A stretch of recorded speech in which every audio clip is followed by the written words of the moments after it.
Hello everyone, this is the follow-up to my randomised response video. So we're going to find out the results to our embarrassing survey. We're going to find out how many of you pick your nose. But also I want to talk about some of the things that came out of that video. So I want to talk a little bit more about statistics and what it does and why it's important. But stick around to the end because I want to do this again. I want to do another embarrassing survey, and really do stick around because the more of you that take part, the better.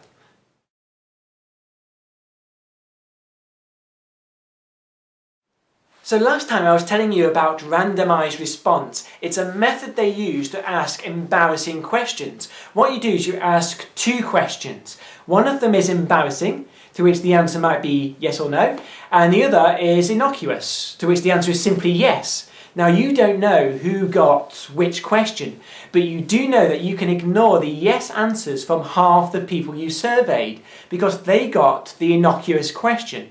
And we did this. So last time I asked you to toss a coin.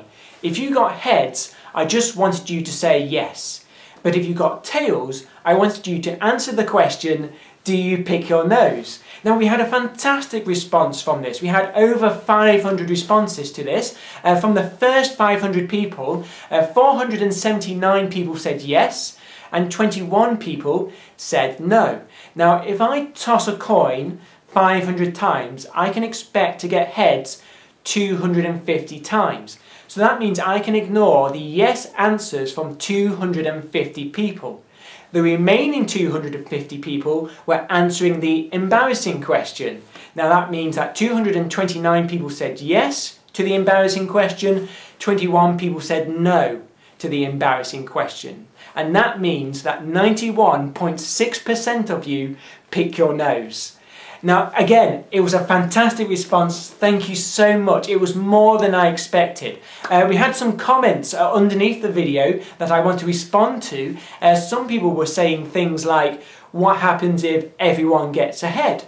And some people were saying, and they noticed that if you answer no, we know which question you got, because you can only say no if you got the embarrassing question. So I want to answer those questions in the next bit, and then I still want you to stick around because I want to do this again, another embarrassing survey, but with a different method this time.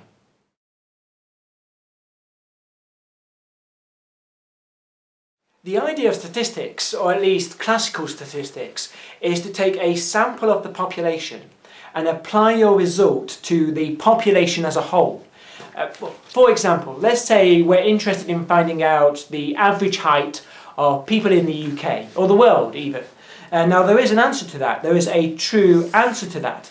Now if this is the population of the UK, or the world, you can find out the true answer by measuring every single individual in the UK, in the world.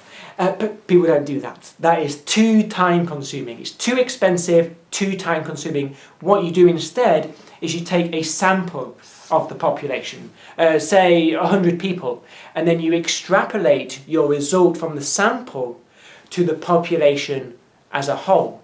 Now you might be unlucky, you might have picked 100 short people, and that's going to skew your answer. But statisticians have ways around that. They have ways to remove bias. There are ways to quantify the error in the estimate, and it is still an estimate. Let's say in our survey we had 500 people tossing a coin, and I said that I expect 250 people to get heads. Now if I did this repeatedly, I would actually get a range of answers from 0 people getting heads to 500 people getting heads. But 95% of the time the answer is going to be 250 plus or minus 22. What I'm saying is 95% of the time I'm going to get an answer in the range of 228 to 272.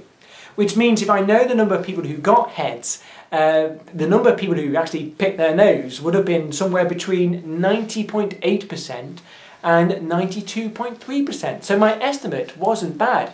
Now, you can get answers outside that range. It is possible, but it becomes increasingly less likely. So I wouldn't worry about it. Now, let's do this again.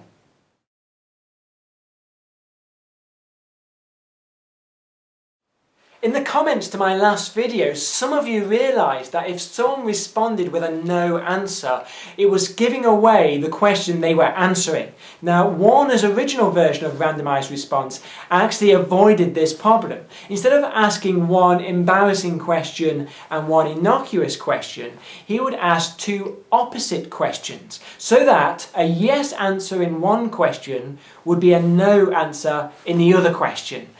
For example, let's say we've got a pack of cards again, and let's say 1/3 of the cards have the statement, "I have smoked marijuana." The rest of the cards, 2/3 of the cards, have the opposite statement, "I have never smoked marijuana." Now this time we're not asking for a yes or no answer, we're asking for a true or false answer. But if you answer true for one statement, you will answer false for the other statement.